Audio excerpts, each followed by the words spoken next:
This marks the second entry for my beginner tutorial series for Gundam Versus. Today I will be teaching you the most commonly used movement tech that exists in the game. This video specifically deals with general defensive movement that will keep you safe. The following movement tech, boost dash, boost hop, boost step with its extended variations, boost dive, and the boost step dive will be discussed in today's video. I will also discuss what boost itself is, and the penalties that come along with it when you misuse it. If you haven't watched my previous video on controls yet, I strongly recommend that you do in order to be familiar with the terminology that will be used in this video. So, why is proper movement so important? Well, being able to move efficiently while also not being predictable at the same time is a vital skill that a player should possess in order to be successful online. Survivability is a very important part of the game, and by moving properly, you're able to maintain a higher health pool, which ultimately helps your partner out when dealing with cost scenarios such as overcost situations. So let's first start off with one of the most commonly used movement options, the boost dash. This simple tech is pretty much the driving force behind many plays in the game, and will also allow you to gain distance either away from or towards your opponent. This is the main way to travel around the map while you're playing, so this tech by itself should pretty much become as natural as walking in real life. So how do you perform a boost dash? Well, all you have to do is input C or the X button by default 2 times in order to execute the tech. While we are on the topic of boost dashes, that leads me to discuss a very important concept: boost management. Managing your boost is extremely important, as it is the main resource behind most of the attacks in the game. Every single suit in the game has their own set amount of boosts that they can use to perform actions such as a boost dash. A database containing the amount of boost dashes for every suit in the game can be found below in the description box. So if you're ever curious about how many boost dashes a suit has, just refer to that link. So for example, a 200 unit like Nemo will have 6 boost dashes, and a 500 suit such as X1 Full Cloth will have 9 boost dashes. Having more boost allows you to overcome suits with lower boost than you in certain situations, such as when a X1 Full Cloth is in Blaze Gear, and he is pursuing a Nemo who is trying to run away. As a result, the Nemo player will continue to use boost dashes until their boost gauge is completely depleted. Since the Nemo's player's boost gauge has been completely depleted, it is now in a state called overheat. Careless use of boost to the point of depletion will leave you in a state of overheat, like previously mentioned with the Nemo and Full Cloth example. While overheated, you can no longer do an action such as a boost dash because you obviously have no more boost. However, say for example somebody tries to melee you and you're overheated. You then decide to melee him back, but by doing this, you are now in a state of boost paralysis for consuming boost past the state of overheat. You will know that you're in a state of boost paralysis when you see Dragon Ball Z tier animations spawn around you like this. Boost paralysis is the worst state that one can possibly be in, as you can no longer do anything at all. You're pretty much just frozen in place.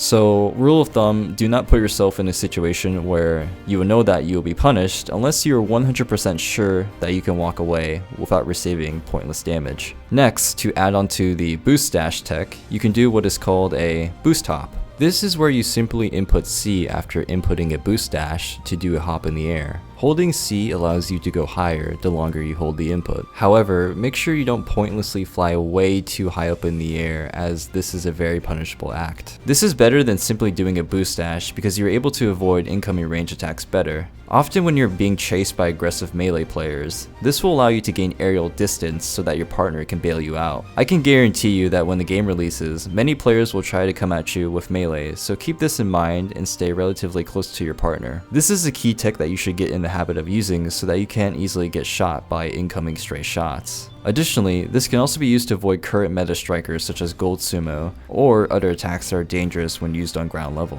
The next movement tech is referred to as the boost step, which is also sometimes referred to as a sidestep or even just as step. In Gundam Versus, both melee and range attacks generally possess a tracking property while an opponent has you in the red lock range. By double inputting typically 4 or 6, which can also be done with 2 or 8, you are able to perform a boost step, which will cut an incoming ranged or melee attack. This is a very common movement tech that is used very often as well, so you should get used to doing doing this from time to time whenever you land on the ground and see an incoming range attack fly towards you, or even when somebody tries to melee you. Additionally, while performing melee and then executing this tech, it gets turned into the tech known as a rainbow step. It's called a rainbow step because, well, there is an actual rainbow effect generated when you step a melee attack. Additionally, if an enemy also rainbow steps their melee while you rainbow step yours, the situation itself becomes known as a rainbow war. The war will continue until one player overcomes the other and gets a melee confirm. Also, if the enemy's partner is trying to shoot you while you are meleeing their partner,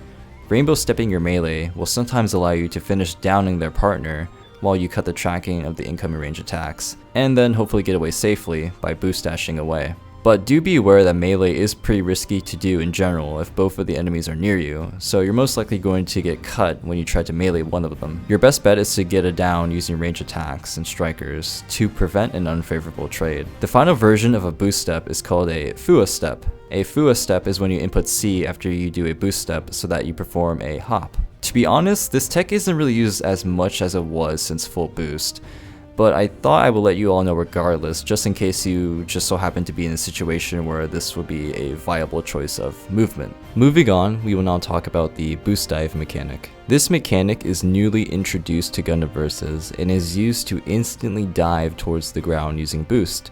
So it's pretty much like doing a boost dash downwards sort of. To use a boost dive, the input by default on pad is down R3. One of the most useful ways that you can use this effectively, aside from a step dive, is to simply cancel out of many animations that cause you to be verniered, which by the way is when an ability makes you stationary. So for example, if I'm using New Gundam and I use my CSA while having a significant aerial distance towards the ground, I will be in a state of vernier unless I consume boost to move. In order to remove vernier, all I have to do is just input a boost dive after I send out my CSA in order to land quickly to the ground and regain my boost. So the main overall idea here is that boost dive acts as a way to remove vernier from yourself from various types of abilities and will ultimately allow you to avoid damage in the long run by doing so. The next tech that we will discuss is what partly makes Gundam Versus what it is. The boost step dive. This is the most important part of the video, so please pay attention very closely. So how exactly do you do a step dive?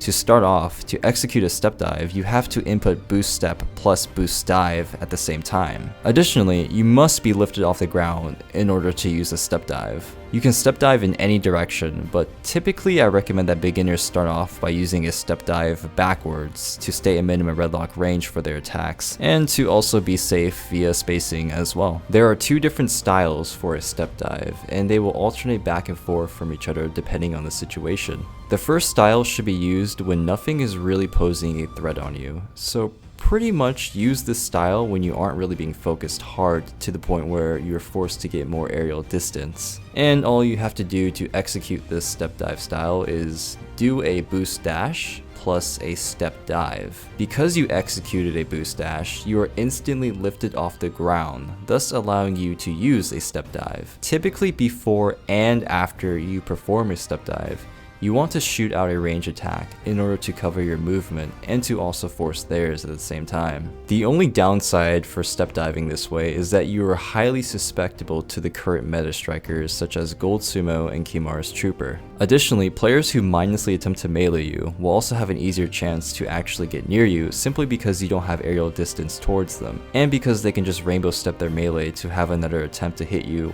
while you're both on ground level. Because of this very downside, this leads me to talk about the second style of step diving. You would typically want to use the second variation when you are being focused really hard by either being shot at for an extended period of time or when you're being rushed down hard by melee. All you have to do is execute a boost hop plus a step dive. By doing this, you're able to obtain a pretty significant amount of aerial distance and then safely step dive backwards in order to regain your boost plus cut tracking at the same time. You want to keep doing this until the enemy player is either punished by you or your partner, or when they simply just give up and backtrack. Ultimately, you should be switching off between these two different step dive styles to be successful online against various types of players. I found that these two methods generally work for nearly all situations and will also keep you safe as well. Step diving is the main way to move in Gundam Versus, and I encourage you all to practice this very hard. I guarantee you if you use these two-step dive styles against NA players that don't, you often find yourself winning very easily.